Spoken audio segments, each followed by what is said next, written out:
Alright, I want to give you all a quick little look on the camera and the materials that I used for the film Welcome to Die.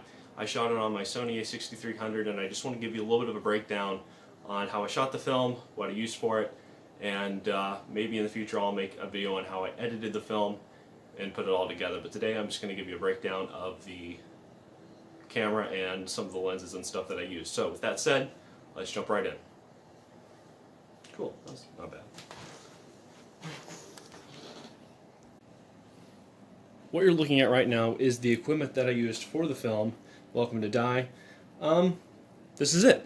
We didn't use a lot of equipment on the film, mainly because of the location and everything that we were doing at the time. Like I mentioned in a previous vlog, we were on some sketchy property and I didn't want to carry too much. Reason why I didn't want to carry too much, I didn't want to lose equipment. I wanted to make sure everything was within an arm's reach in case we had to leave. And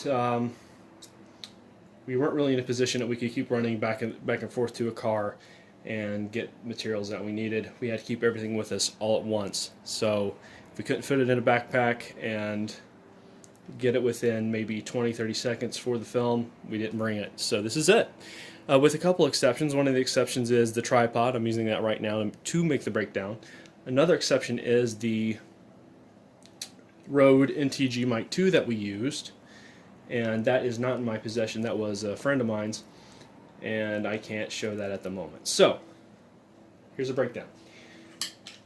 This is the shoulder mount that we used, and I've had this for about 3 or 4 years. Since 2016, I guess right now it's going on about 3 years. So I've had this since 2016. I've used it in just about, I think, every short film that I've made. It's pretty heavily used. I think it was around $30. Not too sure about that. I'll try and list all the equipment that I use and the prices in the description below. But this is a stabilizer, or excuse me, a shoulder mount that I've used since I've started short films. Really great for intense shots, action type shots, stuff like that. So, really great shoulder mount. It's called Neewer. Next is the stabilizer. I got the stabilizer. It's called Coolertron. Back in I think back in December, I got it for Christmas. We used this for a lot of the flowy type shots. Any type of shot that was really smooth and where we were walking or anything like that, this was more than likely used. Great little stabilizer. I think it was around $50. It's weighted. Does the job really well. Awesome for a DSLR or Sony a6300 in my case. You got to make sure how to use it though. It will take a little bit of practice and getting used to, but once you get it, it can really deliver some great footage for the price. Awesome, awesome stabilizer. Next are the couple lenses that I used. This is the 50mm. I think, well, before I get too ahead of myself, I also got an adapter. This is a Yongnuo, hopefully I'm pronouncing that right, 50mm lens. It's a EOS lens, which it's made for Canon. And what I have here is an adapter that will allow me to hook this up to a E-mount camera, which my Sony is an E-mount, and I can hook it up that way. It's a declicked lens, so I can stop down the aperture while I'm shooting. And yeah, I think the package together cost me around $100. I got this a few months ago. Great lens, pretty cheap. Highly recommended to anyone who wants to start film. Great for low light shots as well. Yeah. Here is another Canon lens. I believe it's just a kit lens. It went to a SLR Canon camera. This is a 28 to 80mm older lens. It works decently well. It's really difficult to keep everything in focus, and you got to be careful too because of the coating on your lenses. If you use different types of lenses and you want to shoot different types of scenes, and you're trying to do it all in the name of, you know, keeping everything within a budget or trying not to spend too much money, you might want to be careful. You want to make sure that your lenses are compatible with each other, in that you don't want to change up the color profiles. This has a different color profile on the lens coating that makes the footage look a little bit different from the rest. So I ran into a little bit of a problem with that. I tried my best to make the footage as consistent as possible, and it still looks a little bit off. It's the shot of me walking, and I had the bloody hands in front, and the camera was panning to the right, there were bloody hands, and the camera was panning and focusing in on those bloody hands, and that shot to me was a little more blue than the rest, or I should say turquoise. But this lens worked out really well, other than that, but really difficult to keep in focus, so keep that in mind.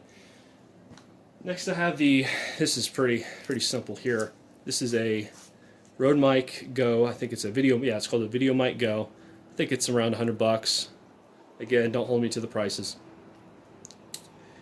I got this maybe 2 or 3 years ago. Really great mic. Does well as a backup in case something were to go wrong with your audio. I always keep the dead cat on because I try to eliminate as much wind noise as possible. That's what this is called, a dead mic. Or a dead mic, a dead cat. Hopefully it's not dead. Next, we have the Zoom H4. We use this for a lot of the audio. Unfortunately, I can't show you how we set it up and like what settings that we used. I might be able to show you a little bit of our settings. I think we shot in like 94 kilobits a second or something like that. I'll list all the settings and stuff below. Great mic. You can use a Zoom H1, which is a much cheaper microphone.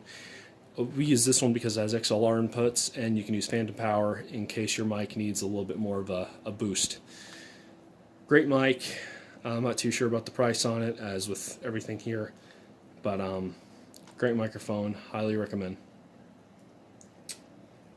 Yeah. Next, the Sony a6300 itself.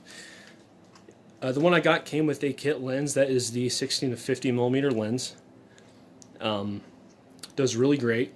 I think it's a great wide shot lens if that's what you're going for. Pretty sharp, does the job well. Pretty self-explanatory.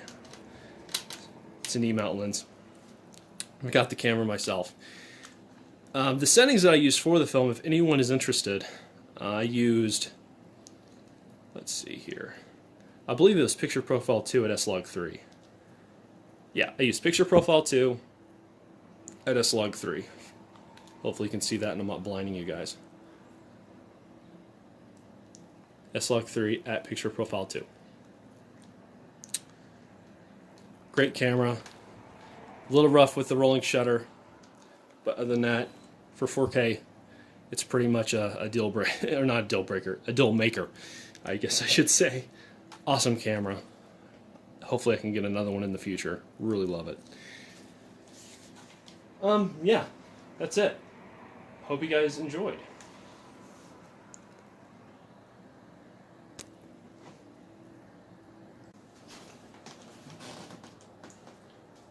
Alright guys, if you liked the video, I'm sure you know what to do. If you dislike the video, please give me some feedback on how I can do better. And I'll catch y'all soon and have a good one.